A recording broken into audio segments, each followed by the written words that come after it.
పౌలు తెలియచేస్తున్న మాట, తుదకు ప్రభు యొక్క మహాశక్తిని బట్టి ఆయన యందు బలవంతులై ఉండుడని మీరు అపవాది అనగా సాతాను తంత్రములను ఎదిరించుటకు శక్తిమంతులై ఉండాలి. దేవుడిచ్చు సర్వాంగ కవచము ధరించుకునుడి అన్నారు. ఇక్కడ ఒక మాట మనం చూస్తే, మనము ఎదిరించవలసినది దురాత్మ సమూహములతోనూ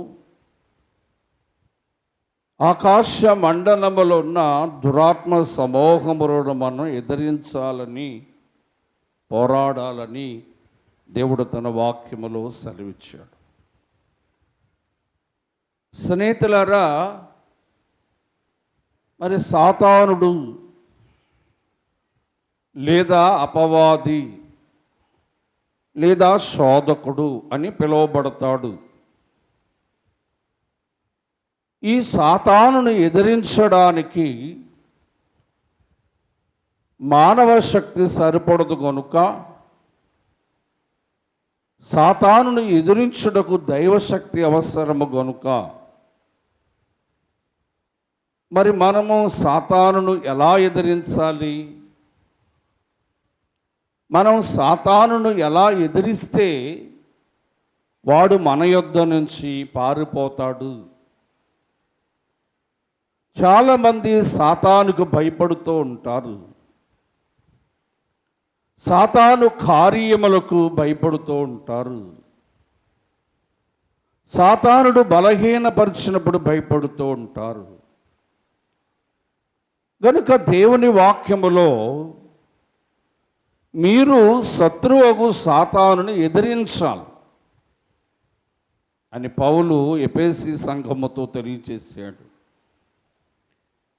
ఒకసారి దేవుని వాక్యం చూస్తే ఎఫెసీ 4:27లో ఇక్కడ ఒక మాటను మనం చూస్తాం. అపవాదికి చోటియొద్దు అన్నాడు. అంటే సాతానుకు మన హృదయములో కానీ, సాతానుకు మన హృదయములో కానీ, మన గృహములో కానీ మనము సాతానుకు చోటేయకూడదు.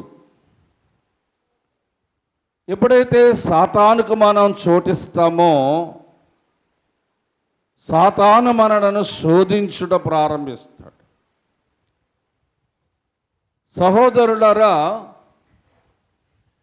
దేవుని వాక్యములో యోహాను సువార్త 13వ అధ్యాయము 12వ వచనాన్ని మనం ఒకసారి చూసినప్పుడు, యోహాను సువార్త 13:2 వచనం, యేసు ప్రభు తన శిష్యులు భోజనం చేస్తుండగా ఆయనను అప్పగించవలనని ఇస్కరియోతు యూదా ఏమండి హృదయములో అపవాదికి చోటించెను. ఇస్కరియోతు హృదయములో సాతానుకు చోటించాడట. ఇతడు యేసు ప్రభుతోనే ఉన్నాడు, యేసు ప్రభు బోధలు విన్నాడు. అయినా ఇతని హృదయములో సాతాను చోటు పుచ్చుకున్నాడు. మరి ఎప్పుడైతే సాతాను తన హృదయములోనికి ప్రవేశించాడో ఇతడు దేవునికి దూరస్తుడయ్యాడు. రెండవదిగా మత్తయి సువార్త 27వ అధ్యాయము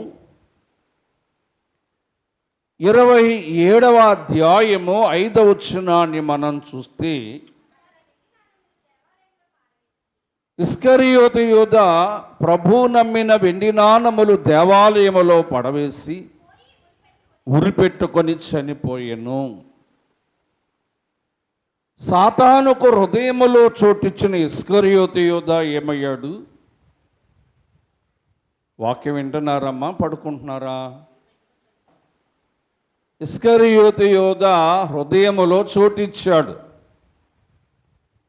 ఎప్పుడైతే ఇస్కరియోతు యోధాకు సాతానుకు చోటిచ్చాడో అతడు ఉరిపెట్టుకొని చనిపోయాడు. అందుకే దేవుని వాక్యములో సాతానుకు మీ హృదయములో చోటివ్వద్దు అన్నారు. సాతానుకు మన హృదయములో చోటిస్తే సాతాను మనలను మరణము వరకు తీసుకొని వెళతాడని బైబిలు ఇస్కరియోతు ద్వారా మనకి వివరిస్తూ ఉంది.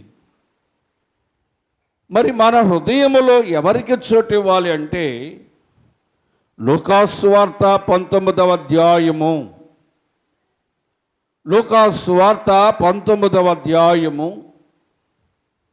5-6 వచనాలు మనం చూద్దాం. యేసు ప్రభువారు ఆ చోటికి వచ్చినప్పుడు జక్కయ్య కనులెత్తి చూచి, జక్కయ్య త్వరగా దిగము, నేను నీ ఇంట ఉండవలసి ఉన్నదని జక్కయ్యతో ప్రభు చెప్పగా అతడు త్వరగా దిగి ప్రభువును తన ఇంట చేర్చుకునేను. అంటే జక్కయ్య ఎవరికి చోటిచ్చాడు? ఆ దేవునికే కానీ యేసు ప్రభువారికి చోటిచ్చాడు.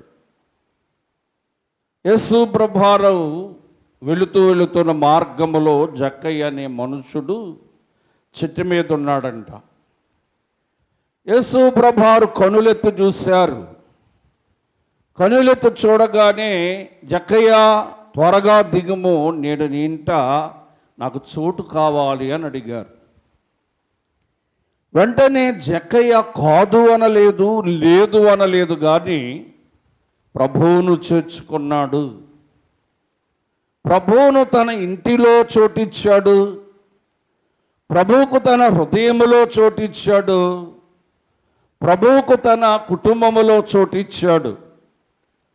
ఎప్పుడైతే ప్రభువుకు తాను చోటిచ్చాడో, ప్రభువును తన హృదయములో చేర్చుకున్నాడో, ప్రభువు తన ఇంటి వారికి రక్షణ దయచేసిన వాడై ఉన్నాడు. గనుక మనం సాతానుకు చోటిస్తే మరణము కలుగుతుంది. మరి మనం ప్రభువుకు చోటిస్తే రక్షణ మన కుటుంబానికి కలుగుతుంది. గనుక ఎప్పుడైతే ప్రభువుకు మన హృదయములో చోటిస్తామో మనం సాతానుని ఎదిరించగలిగిన శక్తి పొందుకుంటాం. ప్రభువుకు మన గృహములో చోటిస్తామో మనము మన గృహం వారు ప్రభువును బట్టి సాతాను ఎదిరించగల శక్తిని పొందుకుంటాం. స్నేహితులారా, సాతానుకు చోటిచ్చిన ఇస్కరియోతు మరణిస్తే ప్రభువుకు చోటిచ్చిన జక్కయ్య తాను తన ఇంటి వారు రక్షింపబడినట్టుగా మనం చూస్తాం. సరే, మంచిది. మరి సాతానుని ఎదిరించవలెను అని బైబిల్ బోధిస్తూ ఉంది. ఎఫెసీయులకు రాసిన పత్రిక 6వ అధ్యాయము 17వ వచనం సాతానును ఎలా ఎదిరించాలో చూద్దాం. శిరస్త్రావమును దేవుని వాక్యమును ఖడ్గమును. స్నేహితులారా, సాతానును ఎలా ఎదిరించాలి అంటే దేవుని వాక్యం అనే ఖడ్గము మన చేతిలో ఉండాలంట. దేవుని పిల్లారా, భక్తుడు ఒక మాట అన్నారు, యేసు నామము కంటే ఏది గొప్ప, యేసు నామము కంటే, యేసు వాక్యము కంటే ఏది గొప్ప, యేసు వాక్యము కంటే, యేసు వాక్యము కంటే ఏది గొప్ప, యేసు వాక్యము కంటే, దేవుని పిల్లారా, ఈ లోకములో దేవుని వాక్యము కంటే ఏది గొప్పది లేదు. దేవుని వాక్యాన్ని దేవుడు ఎలా పోల్చాడు అంటే ఖడ్గముతో, అంటే రెండొంచుల ఖడ్గముతో పోల్చాడు. సాతానుడు మనం ఎలా ఎదిరించాలంటే దేవుని వాక్యం అనే ఖడ్గముతో మనం ఎదిరించాలి. ఒకానొక రోజు మత్తయి సువార్త 4వ అధ్యాయము 5 నుంచి 7 వచనాలు మనం చూస్తే, అంతటా అపవాది పరిశుద్ధ పట్టణమునకు ఆయనను తీసుకొని పోయి దేవాలయము శిఖరము పైన నిలవబెట్టి, నీవు దేవుని కుమారుడవైతే కిందికి దూకుము, ఆయన నిన్ను గురించి తన దూతలకు ఆజ్ఞాపించను, వారు తమ చేతుల మీద ఎత్తి పట్టుకొందురు అని రాయబడి ఉన్నదని ఆయనతో చెప్పాను.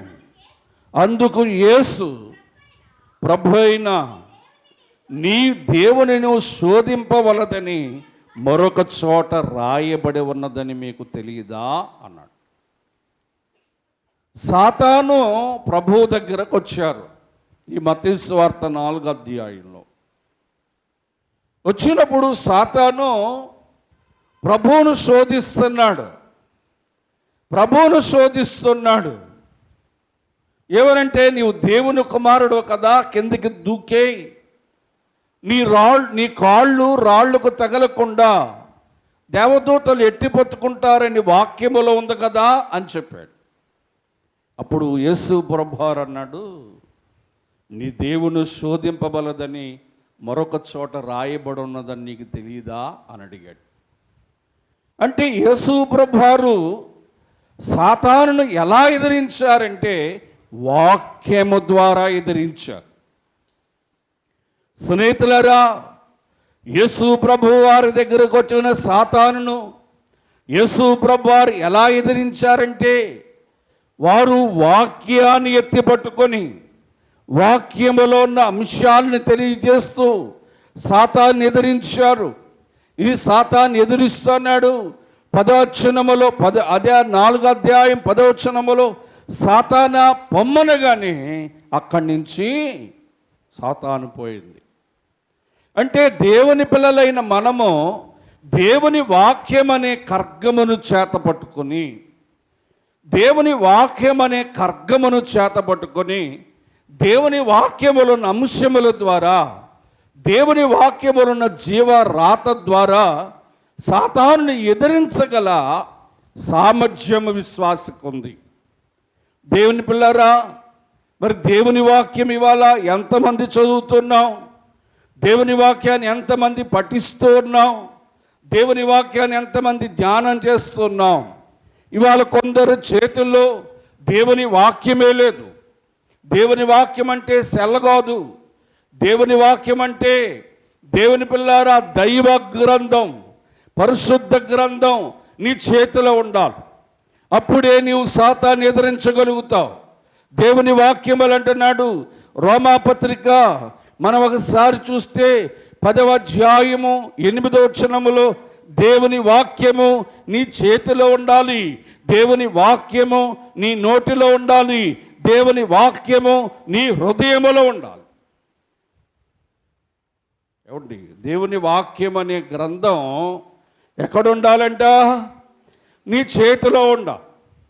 దేవుని వాక్యం ఎక్కడ ఉండాలంట? నీ నోటిలో ఉండాలి. దేవుని వాక్యం ఎక్కడ ఉండాలంట? నీ హృదయములో ఉండాలి. ఎప్పుడైతే దేవుని వాక్యం అనే ఖడ్గము నీ చేతిలో ఉంటుందో నువ్వు సాతాన్ని ఎదిరించగలుగుతావు. దేవుని వాక్యం చదువుట ద్వారా, దేవుని వాక్యాన్ని నోటితో స్మరించడం ద్వారా, దేవుని వాక్యాన్ని హృదయములో దాచుకునడం ద్వారా మనము దేవుని వాక్యం అనే ఖడ్గాన్ని ధరించి సాతాన్ని ఎదిరింపగల శక్తిని మనం పొందుకున్నాం. ఎందుకంటే దేవుని వాక్యములో శక్తి ఉంది కనుక. కాబట్టి సాతాన్ని ఎలా ఎదిరించాలంట? దేవుని వాక్యమనే ఏమ్మా పడుకున్నారా అని అడుగుతున్నాను మిమ్మల్ని. అందుకనే వాక్యాన్ని చూస్తున్నాం. సాతాన్ని ఎలా ఎదిరించాలంట? దేవుని వాక్యమనే ఖడ్గముతో మనం ఎదిరించాలి. గనుక ప్రతి విశ్వాసి చేతిలో దేవుని వాక్యం ఉండాలి. ప్రతి విశ్వాసి నోటిలో దేవుని వాక్యము నెమరవేస్తూ ఉండాలి. ప్రతి విశ్వాసి హృదయములో దేవుని వాక్యము దాచుకోవాలి. ఆ శక్తివంతమైన వాక్యం అనే ఖడ్గము చేత మనము సాతానును ఎదిరించగలము. మరి రెండవదిగా మార్కు సువార్త 16వ అధ్యాయం 17వ వచనం. మార్కు సువార్త 16వ అధ్యాయం 17వ వచనం.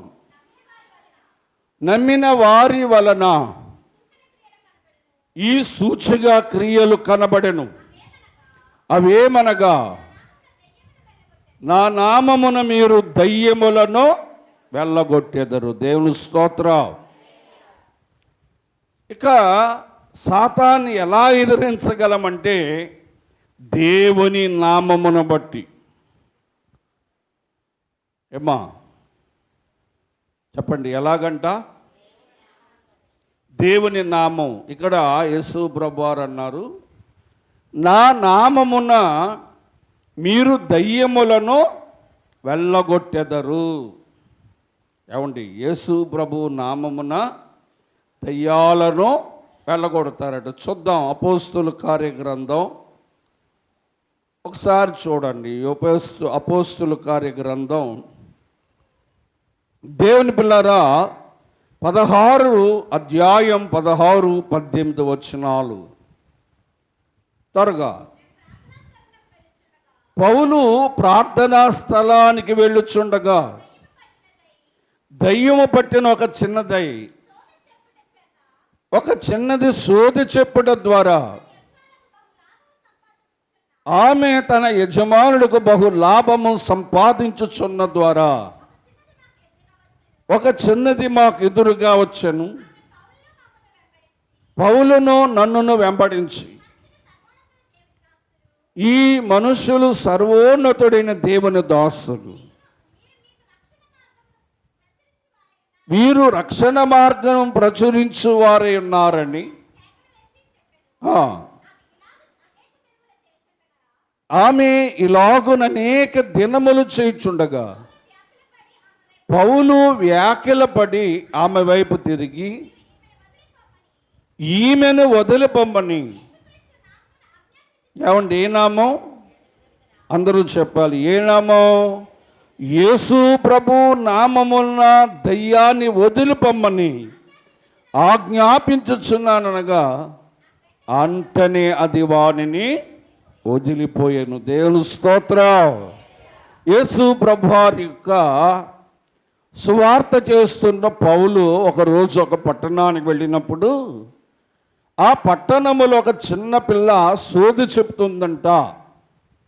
సోదే. ఈ సోదే దేవుని ఆత్మ ద్వారా చెప్పరు, చనిపోయిన దయ్యమాత్మ ద్వారా సోదులు చెప్తారు. ఆ చిన్నపిల్లలోనికి దయ్యం వచ్చి అక్కడ ఉన్న వారికి సోది చెప్తుందంట. సోది చెప్పడం వలన తమ యజమానునికి లాభము సమకూరుస్తోంది. ఆ చిన్నపిల్ల వైపు పౌలు తేరుచొచ్చినప్పుడు వ్యాఖ్యలపడి అని ఉంది, అంటే బాధపడ్డాడు. మనస్సులో పౌలు బాధపడి యేసు నామములో ఆ దయ్యము నుంచి విడుదల పొందు అనగానే వెంటనే యేసు నామములో ఆ దయ్యం ఆమెను విడిచిపోయింది. దేవుని స్తోత్రం. యేసు నామ స్మరణ చేయండి ప్రియులారా, యేసు నామ స్మరణ చేయండి. యేసు నామ స్మరణ వలన ఎట్టి భూతాంబైన వదలునో. యేసు నామ స్మరణ వలన ఎట్టి భూతాంబైన వదలునో. యేసునామ స్మరణ వలన ఏది రాదో ఏది పోదో. యేసునామ స్మరణ చేయండి ప్రియులార క్రీస్తు యేసునామ. గనుక సాతాన్ని ఎదిరించాలి అంటే యేసునామ స్మరణ మనం చేయాలి. పౌలు యేసునామ స్మరణ చేసి సాతానుని ఎదిరించాడు. ఆయన దేవుని పిల్లారా, నువ్వు సాతానికి భయపడవలసిన అవసరత లేదు. ఎందుకంటే నీ దగ్గర యేసునామం ఉంది. యేసునామం ఎలాంటిదంటే 111వ దావీదు కీర్తన 9వ వచనములో ఆయన నామం పరిశుద్ధమైనది, పూజింపతగిన నామము. ఆయన నామం అంటే పరిశుద్ధమైన నామము, పూజింపతగిన నామము. కనుక ఆయన నామాన్ని మనం ఎప్పుడైతే స్మరిస్తామో, ఆయన నామాన్ని ఎప్పుడైతే జ్వరిస్తామో, ఆయన నామాన్ని ఎప్పుడైతే స్మరణ చేస్తామో, ఆ సాతానును ఎదిరించగల శక్తిని పొందుకుంటావు. ఎఫెసీయులకు రాసిన పత్రిక క్షమించాలి ఫిలిప్పీయులకు రాసిన పత్రిక 2వ అధ్యాయం 11వ వచనములు అంటున్నాడు, అన్ని నామముల కంటే పై నామము యేసు నామం అంటే పరలోక సంబంధమైన నామము యేసు ప్రభువారి నామం. గనుక సాతానుని మనం ఎలా ఎదిరించాలంటే యేసు నామాన్ని స్మరణ చేయాలి, యేసు నామాన్ని జపించాలి. యేసు నామాన్ని స్మరణలో ఉంచుకుంటే ఆ నామములో ఉన్న శక్తి వల్ల అది పూజింపతగిన నామము, పరిశుద్ధమైన నామము, పరలోక సంబంధమైన నామము. గనుక ఆ నామాన్ని బట్టి నువ్వు సాతానును ఎదిరించగలుగుతావు. బైబిల్ మనకి ఏం బోధిస్తుందంటే సాతానుని ఎదిరించండి. 1 వాక్యం అనే ఖడ్గము చేత మనం సాతాన్ని ఎదిరించాలి. 2 దేవుని పిల్లారా, వాక్యం అనే ఖడ్గము చేత మనం ఎదిరించడమే కాక యేసు నామము ద్వారా. ఎవడు సాతాను మనం శోధిస్తుంది, నిద్రలో సాతాను మన బలహీనపరుస్తుంది. అలాంటిటప్పుడట యేసునామ స్మరణ చేస్తే సాతాను మన నుంచి పారిపోతుంది. ఎందుకంటే మనము సాతాను ఎదిరించగల శక్తి ఒక్క యేసునామములోనే ఉన్నది. ఇక 3వదిగా మనం చూస్తే 1 పేతురు రాసిన పత్రిక 5వ అధ్యాయము 8, 9 వచనాలు చూద్దాం. 1 పేతురు రాసిన పత్రిక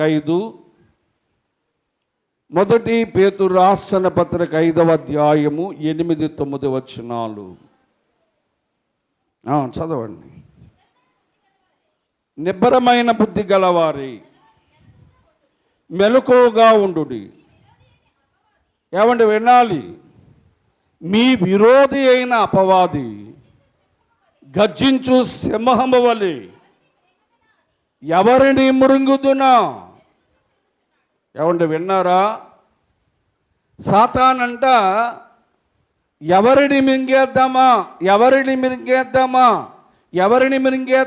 అని చెప్పి ఒక సింహములాగా నోరు చాపుకొని తిరుగుతున్నాడంట. ఎవరిని మింగుతాడు? దేవుని పిల్లారా, దేవుని బిడ్డలైన మననే మింగేయాలని, మన బిడ్డల్ని మింగేయాలని సాతాను సింహం వల్లే తిరుగుతున్నాడు. వాక్యం చూద్దాం.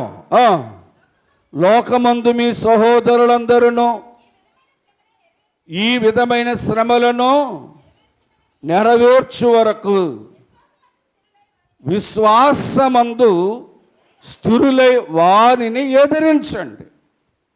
అంటే మనం ఎలా ఎదిరించాలంటే సాతాన్ని విశ్వాసము ద్వారా ఎదిరించాలి. ఏమ్మా, ఇవాళ నేను ఎవరిని అడుగుతానో కానీ అడుగుతాను, సాతాన్ని ఎలా ఎదిరించాలని. విశ్వాసము ద్వారా వారిని ఎదిరించు. ఎవరిని ఎదిరించడం? వారిని అంటే విశ్వాసం అంటే ఏంటో తెలుసా? ఎఫెసీ 6:16 వచనం. విశ్వాసం అంటే ఏంటో చూడండి. ఇవన్నీ కాక విశ్వాసమనే డాలు పట్టుకొనుడి, దానితో మీరు సాతానుని అగ్ని బాణములను ఎదిరించగలరు. ఏమండి, ప్రతి విశ్వాసిలో విశ్వాసం అనే డాల్ ఉండాలంట. డాల్ అంటే తెలుసా? పూర్వం ఎవరి మీదైనా బాణాలు వేస్తుంటే ఇలా రౌండ్గా ఒక ఇనప ప్లేటు సైనికుని చేతిలో ఉండేది అన్నమాట. ఈ చేతిలో డాలు, ఈ చేతిలో కత్తి ఉండేది. శత్రు వేసే బాణాలను, శత్రు వేసే బళ్ళాలను, శత్రు వేసే కత్తులు విసురుతుంటే ఈ డాలు చేత ఆపివేసుకునేవాడు, ఈ కత్తి చేత యుద్ధం చేసేవాడు. విశ్వాసం అంట సాతానుని ఎలా ఎదిరించాలంటే విశ్వాసం అనే డాలు నీ చేతిలో ఉండాలి. ఎందుకంటే సాతానట అగ్ని బాణాలు వేస్తున్నాడు నీ మీద. ఏమంటే సాతాను ఏం చేస్తున్నాడు? అగ్ని బాణాలు వేస్తూ ఉన్నాడు. అంటే నీ చేతుల విశ్వాసం అనే డాలు ఉండాలి. స్నేహితులారా, నీవు అల్ప విశ్వాసగా ఉంటే సాతాను వేసే అగ్ని బాణాలు ఖచ్చితంగా నీకు తగులుతాయి. నీవు అల్ప విశ్వాసిగా, అవిశ్వాసిగా ఉంటే సాతాను వేసే బల్లాలు నీకు గుచ్చుకుంటాయి, నీకు గాయపరుస్తాయి. నీలో విశ్వాసం ఉండాలి. కొందరిలో విశ్వాసం లేదు. విశ్వాసం లేకే మంత్రగాళ్ళ దగ్గరకు, తంత్రగాళ్ళ దగ్గరకు, తావీదు దగ్గరకు, రచ్చరేకుల దగ్గరకు వెళ్ళి వాటిపైన ఆధారపడతారు. కానీ రక్షకుడైన యేసు ప్రభు పైన, విశ్వాసము పైన ఆధారపడరు వారు. దేవుని పిల్లారా, సాతానును మనం ఎలా ఎదిరించాలి అంటే విశ్వాసమని డాలును చేత పట్టుకొని, విశ్వాసమని డాలును చేత పట్టుకొని మనం సాతాన్ని ఎదిరించాలంట. వాడిని వేసే బాణాలు మనకు తగలకుండా, వాడు విసిరే బల్లాలు మనకి తగలకుండా సాతాను మనం ఎదిరిస్తూ ఉండాలంట. మొదటి యోహాను సువార్త, మొదటి యోహాను పత్రిక 5వ అధ్యాయము 4వ వచనములో ఒక మాట భక్తుడు అన్నాడు, దేవుని మూలముగా పుట్టువారందరూ లోకమనగా సాతాను జయింతురు. సాతాను జయించిన విశ్వాస విజయము మన విశ్వాసమే. దేవుని స్తోత్రం.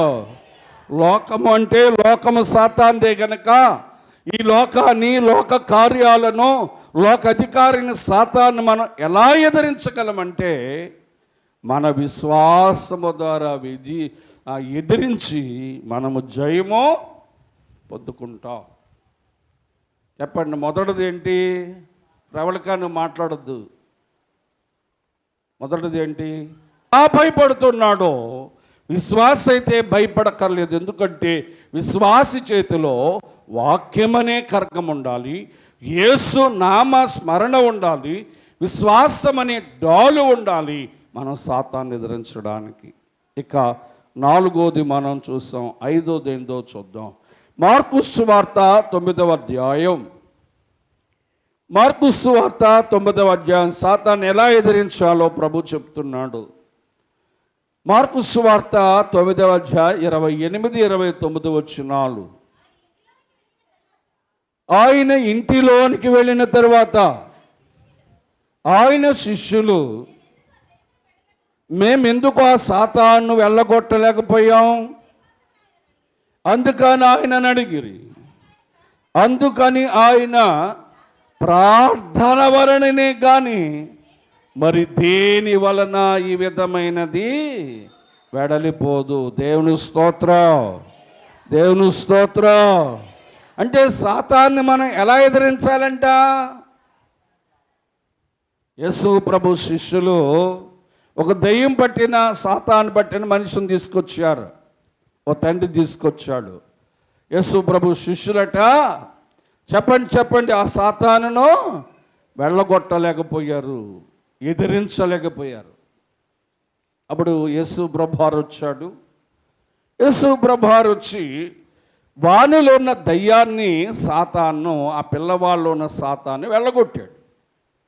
అయితే యేసు ప్రభు శిష్యులు తదమధ్యమైపోతున్నారు. ఏంటి మనం వెళ్ళగొట్టలేకపోయాం, ఈ సాతాన్ని మనం వెళ్ళగొట్టలేకపోయాం, ఏంటి కారణం అని ఒకరితో ఒకరు అంటున్నారంట. నువ్వు అడుగు యేసు ప్రభు, నువ్వు అడుగు అని ఒకరినొకరు అడగమంటున్నారంట. ఒకరు అడిగేశారు, ఇక యేసు ప్రభు మేము ఆ బిడ్డలో ఉన్న ఆ సాతాన్ని మేము ఎందుకు వెళ్ళగొట్టలేకపోయాం, ఎందుకు ఎదిరించలేకపోయాం అని అడిగారంట. అడిగితే యేసు ప్రభు అంటున్నాడు, ఓ శిష్యులారా, ప్రార్థన వలనే కానీ మరి దేని వలన ఈ విధమైన సాతాను మీరు ఎదిరించలేరు. విశ్వాస జీవితంలో ఏముండాలంటే ప్రార్థన ఉండాలి. ఇవాళ ప్రార్థన 5 నిమిషాలు 10 నిమిషాలు చేస్తున్నాం, కానీ ప్రార్థనలో మనకి బలము లేదు. దేవదాసయ్య గారు అన్నారు, బహుగా ప్రార్థన చేసి బలము మదిలో కీడును గెల్వోడి దేవునికెప్పుడో. నీవు బహుగా ప్రార్థన చేస్తే సాతాన్ని ఎదిరించే బలం వస్తుందంట. నీ ఇంటిలో ఉన్న కీడు, నీ మనస్సులో ఉన్న కీడు, నీ మీదనున్న కీడు తొలగిపోవాలంటే ప్రార్థన ద్వారానే. కానీ ఇవాళ బహుగా ప్రార్థన చేసేవారు ఎంతమంది ఉన్నారు? స్నేహితులారా, బహుగా తినడం, బహుగా పడుకోవడం, బహుగా సుఖించడం ఇవన్నాయి, కానీ బహుగా ప్రార్థన లేదు, ప్రార్థనలో పట్టు లేదు. దేవదాసయ్య గారు అన్నారు, ఓ సంఘమా పట్టుదలతో ప్రార్థన చేయండి అంటుంటే పెదవులతో ప్రార్థన చేస్తున్నారు, కానీ మనస్సుతోనూ ఆత్మతోనూ ప్రార్థన చేసే సంఘము ఇవాళ సంఘము లేదు. కష్టం వస్తేనే, ఆపద వస్తేనే, మరణం అంటేనే కన్నీళ్లతో ప్రార్థన చేస్తాం, కానీ ఇక మరణం తొలగిందా, కష్టం పోయిందా, కన్నీళ్ళ ప్రార్థన రాదు. నువ్వు సాతాన్ని ఎలా ఎదిరిస్తావు? సాతాన్ని ఎదిరించాలి అంటే, సాతాన్ని మనం ఎదిరించి గెలవాలి అంటే మనలో ప్రార్థన ఉండాలి. మనం ప్రార్థన పరులమై ఉండాలి. బైబిల్లో ఆయన అంటున్నాడు, మత్తయి సువార్త 26:41 మీరు శోధనలో పడకుండానట్లు, అంటే సాతాను మిమ్మల్ని శోధించకుండా ఉండునట్లు మీరు ప్రార్థన చేయండి అని చెప్పాడు. మరి చేస్తున్నామా? ఎన్ని శోధనలు వచ్చినా, ఎన్ని కష్టాలు వచ్చినా, ఎన్ని శ్రమలు వచ్చినా ప్రార్థనకి సమయం లేదు, ప్రార్థన రావడానికి ఖాళీ లేదు, ప్రార్థన చేయడానికి సమయం లేదు దేవుని పిల్లలారా.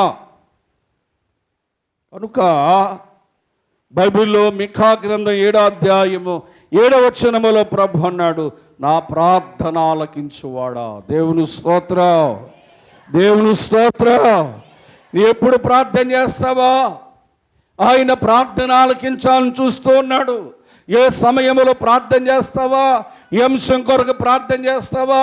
ఏ సాతాన్ని ఎదిరించడానికి ప్రార్థన చేస్తావా అని ప్రభు నీ కొరకు వేచి ఉన్నాడు, నీ ప్రార్థన వినడానికి దేవుని పిల్లలారా.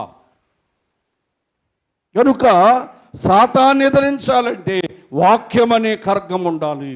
సాతాన్ని ఎదిరించాలంటే యేసు నామ స్మరణ ఉండాలి. సాతాన్ని ఎదిరించాలంటే విశ్వాసం అనే డాల్ ఉండాలి.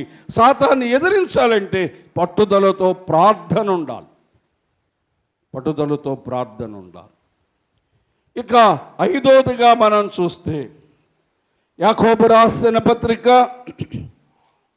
4:7 చూద్దాం. బాగా వినాలి. మీరు దేవునికి లోబడి ఉండండి, సాతాన్ని ఎదిరించగలం. పిల్లరా, సాతాన్ని ఎలా ఎదిరించాలంటే దేవునికి లోబడాలట మనం, దేవుని వాక్యానికి లోబడాలట మనం, దేవుని సేవకునికి లోబడాలట మనం, సంఘములో లోబడాలట. పోయిన వారి ఇదే వాక్యం మనం సబ్జెక్ట్లోకి వెళ్దాం. పిల్లరా, లోబడు. ఎవరికి లోబడాలి? దేవునికి లోబడాలి. ఎలా లోబడాలి అంటే చక్కగా చెప్పాడు. ద్వితీయోపదేశకాండము 13:4. ద్వితీయోపదేశకాండం 13:4. అమ్మా వినండి, దేవునికి లోబడడం అంటే ఏంటంటే నీ దేవుడైన యెహోవాకు నువ్వు లోబడి ఆయనకు భయపడాలి. మనం అదే లోబడ్డం. దేవునికి ఎవరు భయపడతారు? దేవుని మాటలకు ఎవరు భయపడతారు?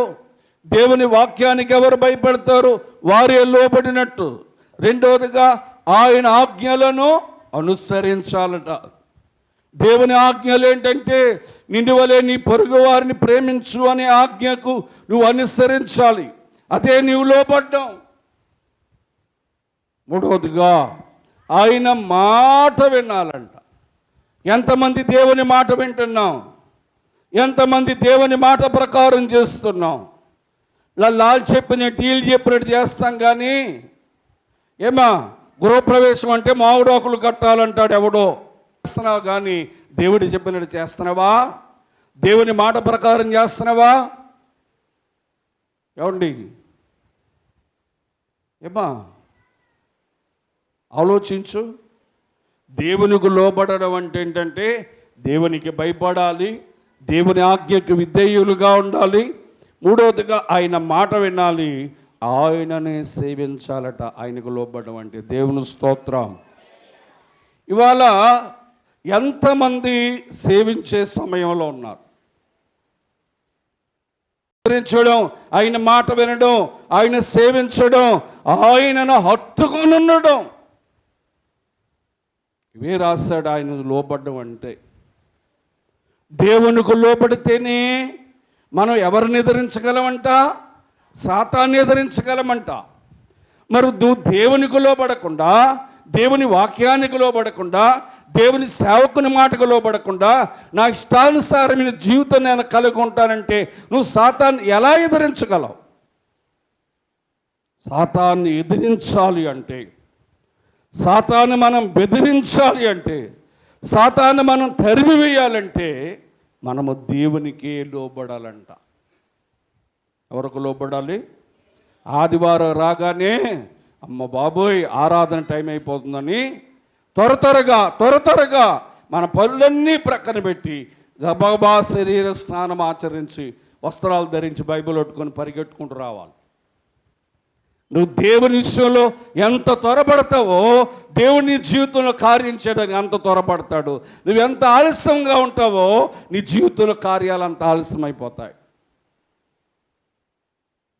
ఏమ్మా గనుక సాతాన్ని ఎలా ఎదిరించాలి అంటే సాతాన్నట దేవునికి లోబడి మనం సాతానును ఎదిరించాలి. ఇంకొక మాట చూద్దాం. ప్రకటన గ్రంథం 12వ అధ్యాయం. ప్రకటన గ్రంథం 12వ అధ్యాయం 10-11 వచనాలు త్వరగా. మరియు పరలోకమున ఒక గొప్ప స్వరము ఇలాగ చెప్పెను, మా రాత్రి పగళ్ళు మన దేవుని ఎదుట మన సహోదరులపైన నేరము మోపువాడైనా. ఏమండి మన మీద ఏం మోస్తాడంట? ఏం మోపుతాడంట? సాతాను నేరం మోపుతాడంట. ఎండోయ్ మన మీద నేరం మోపేవాడు ఉన్నారు ఎవరో? సాతాన్. అపవాది పడద్రోయబడిన గనుక ఇప్పుడు రక్షణయు శక్తియు రాజ్యమును మన దేవుని వాయును క్రీస్తుదాయను. ఏమండి వినాలి? గొర్రె పిల్ల రక్తమును బట్టి, వారిచ్చిన సాక్ష్యమును బట్టి వాణిని జయించారు. దేవుని స్తోత్రం. ఏ రక్తం? మా సాతాన్ని ఎలా జయించాలంటే గొర్రె పిల్ల రక్తం. ఈ గొర్రె పిల్ల రక్తం ఎలాంటిదంటే ప్రభు అన్నాడు మొదటి పేతురు రాసిన పత్రిక 1వ అధ్యాయం 19వ వచనంలో, ఆయన రక్తము అమూల్యమైనది, నిర్దోషమైనది, నిష్కలంకమైన గొర్రె పిల్ల రక్తం. దేవుని స్తోత్రం. గొర్రె పిల్ల రక్తములో గొర్రె పిల్ల విలువైన రక్తములో కడుగబడి నేను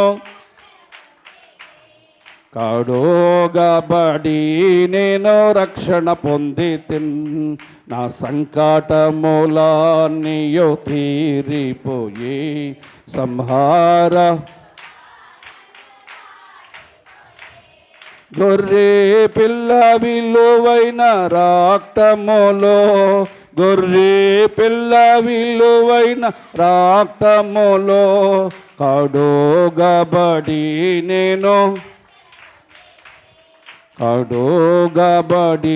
నేను దేవుని స్తోత్రం. గొర్రె పిల్ల అయిన యేసు ప్రభు యొక్క రక్తము ద్వారా మనం సాతాన్ని ఎదిరించగలమంట. ప్రభు ఇక్కడ అంటున్నాడు, ఆయన గొర్రె పిల్ల రక్తము ద్వారా వానిని ఎదిరించగలము. వానిని అనగా సాతాన్ని ఎదిరించగలము. ఎందుకంటే గొర్రె పిల్ల రక్తము నిర్దోషమైనది, నిష్కలంకమైనది, పరిశుద్ధమైనది కనుక ఆయన రక్తములో శక్తి ఉన్నది, ఆయన రక్తములో జీవం ఉన్నది, ఆయన రక్తములో ప్రభావం ఉన్నది కనుక ఆయన రక్తము నీ నొసల మీద శిలువ గుర్తుగా ఉండాలి. ఉందా? ఏమ్మా, తైలం సీసా కొనుక్కొని వెళ్తాం. ఏమండి, తైలం సీసా కొనుక్కొని వెళ్ళి ఒక మరణదూత లోనికి రాకుండా వారు గొర్రెపిల్ల రక్తాన్ని గుమ్మానికి సిలువేశారు. ఎంతమంది రోజు మీ గుమ్మానికి సిలువేసుకుంటారు? మంచోళ్ళే. రాలేడు. ఎందుకంటే ఆయన రక్తములో ప్రభావం ఉంది కనుక ఆ రక్తము ఒక కంచెగా ఉండి నీ ఇంటిలోనికి సాతాన్ని రానివ్వదు. ఏమ్మా, కనీసం పడుకున్నప్పుడు ప్రార్థనా తైలం అమ్మగారు ఇక్కడే పెట్టారు. ప్రార్థనా తైలము నీవు నీ పిల్లలు నొసల మీద సులువు గుర్తు వేసుకొని ఇది యేసు ప్రభు వారి యొక్క రక్తమని భావించి నిద్రపోతున్నావా? కాబట్టి ఎంత బద్ధకమో. తైలం నొసలు రాసుకోవాలన్నా, తైలం కాస్త లోనకు తీసుకోవాలన్నా, తైలం ఇంటిలో ప్రోక్షణ చేసుకోవాలన్నా ఎంత బద్ధకమో. అది తైలము కాదు, యేసు ప్రభు వారి యొక్క రక్తమని నీకు ఎప్పుడు తెలుస్తుంది? సాతాన్ని ఎలా ఎదిరించగలవంటే, సాతాన్ని ఎలా తరమగలవంటే నీవట యేసు ప్రభు యొక్క రక్తము ద్వారా నీవు తైలము అనే మందు వాడినప్పుడు సాతాన్ని ఎదిరించగలుగుతావని బైబిల్ బోధిస్తోంది. పిల్లరా, ఇవాళ 7వదిగా మనం చూస్తే మత్తయి సువార్త 12వ అధ్యాయం 18వ వచనాన్ని మనం చూసి వాక్యాన్ని ముగించేసుకుందాం. మత్తయి సువార్త 12:18. 12:18 చదువు.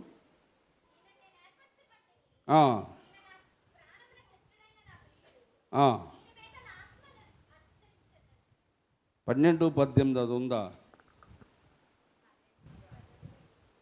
ఏం చెప్పాను మీకు నేను? మత్తయి సువార్త 12:18.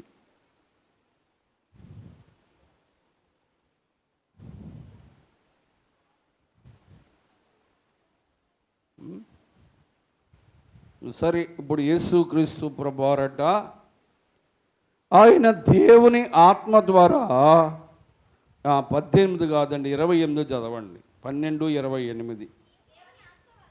దేవుని ఆత్మ వలన దయ్యములను వెళ్ళగొట్టుచున్నాం. దేవుని స్తోత్రం. సాతాన్ని ఎలా ఎదిరించాలంటే దేవుని ఆత్మశక్తి ద్వారా. జకరియా గ్రంథం 4వ అధ్యాయం, జకరియా గ్రంథం 4వ అధ్యాయము ఏమ్మా 6వ వచనాన్ని చూడండి. ప్రభు ఒక మాట అన్నాడు. అప్పుడు అతడు నాతో ఇట్లా, నేను యెహోవా వాక్కు ఇదే. ఏమండి, వినాలి. శక్తి చేతనైనను బలము చేతనైనను గాక దేవుని ఆత్మ చేతనే మనము సాతాను జయించగలమంట. ఏమంటే మన శక్తి చేత కానీ మన బలం చేత కానీ మన సాతాన్ని ఎదిరించలేం. మన శక్తి చాలదు, మన బలము చాలదు. మరి సాతాన్ని ఎదిరించాలంటే మనకట దేవుని ఆత్మ బలము కావాలి. యేసు ప్రభువారు అంటున్నాడు, ఇదిగో నేను దేవుని ఆత్మ వలన దయ్యాలను సాతాన్ని వెళ్ళగొట్టాను. సాతాన్ని ఎదిరించే శక్తి నేను దేవుని ఆత్మ వలన పొందుకున్నానన్నారు. కనుక సంఘము 7 మనం కలిగి ఉండాలి. 1 వాక్యం అనే ఖడ్గము మనం కలిగి ఉండి సాతాన్ని ఎదిరించాలి. 2వదిగా యేసు నామ స్మరణ చేస్తూ సాతాన్ని ఎదిరించాలి. 3వదిగా విశ్వాసం అనే డాలు చేత పట్టుకొని సాతాన్ని ఎదిరించాలి. 4వదిగా బహుగా ప్రార్థన చేస్తూ ప్రార్థన ఆయుధము చేత సాతాన్ని ఎదిరించాలి. ఇక 5వదిగా దేవునికి లోబడి సాతాన్ని ఎదిరించాలి. 6వదిగా యేసు రక్తాన్ని మనం ప్రోక్షణ చేసుకొని యేసు రక్తమే జయమని చెప్తూ సాతాన్ని మనం ఎదిరించాలి. ఇక 7వదిగా దేవుని ఆత్మ చేత మనం సాతానును ఎదిరించాలి. మానవ ఆత్మ చేత సాతాన్ని ఎదిరించలేం.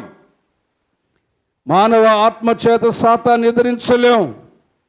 మానవ శక్తి చేతను మానవ బలము చేతను సాతాన్ని ఎదిరించలేము. కనుక పరిశుద్ధాత్మ శక్తి ద్వారా మనం సాతాన్ని ఎదిరించగలము. ఈ మాటలు ప్రభువు దీవించునుగాక.